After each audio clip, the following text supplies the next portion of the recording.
अभी हम हैं बुकलिया इरिगेशन में, जहां आज 2 मंदिरों का इरिगेशन किया जाएगा और उनको पुनर्स्थापना दिया गया है यहाँ पे मंदिर के पास ही। और यहाँ पे अभी हम आपको जो वहाँ के जो शिवलिंग है और जो भी वहाँ के जो भगवान थे यहाँ पे भी ला के पुनर्स्थापना के लिए यहाँ पे जगह दिया गया है।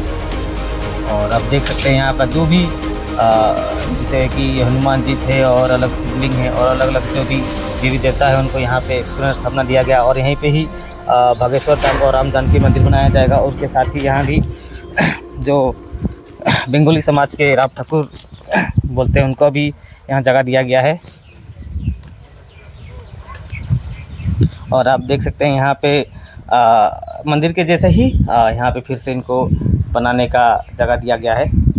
और यहीं पर ही अलग अलग जो है उनको सब जगह दिया गया है। और यहाँ के जो लोकल स्थान है वो बोलते हैं कि ठीक है, और सरकार भी हमको थोड़ा मदद करे इसको बनाने के लिए। लोके শুনি পাইছে যে আজি বিগত কেইমাহ আগতে যেটো এটা এফেকশনৰ হেৰি হৈছিলে তেতিয়া মানে মন্দিৰটো বাদ দি কৰা হৈছিলে।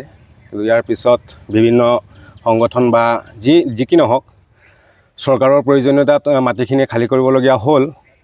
লগতে আমাৰ ইয়াৰ এই বকুলিয়া ইৰিগেশ্যনৰ আমাৰ ৰাম ঠাকুৰ মন্দিৰ তথা এই কি বুলি কয় শিৱ মন্দিৰ, আগতে যেটো নেকি শিৱ মন্দিৰ আছিলে এতিয়া বালাজী মন্দিৰ হৈছিলে, তো সেই দুটাও ইয়াত এভেকশ্যন কৰা হ'ব। তো এভেকশ্যন কৰাৰ আগত অৱশ্যে চৰকাৰক আমি ধন্যবাদ জনাওঁ যে অলপ হ'লেও আমাক ঠাইখিনি দিছে। আজি শিৱ মন্দিৰৰ কাৰণে হওক, আজি ৰাম ঠাকুৰ মন্দিৰৰ কাৰণে হওক, আমাক দুকঠাকৈ জগা ইয়াত আমাক এলটমেণ্ট দিছে।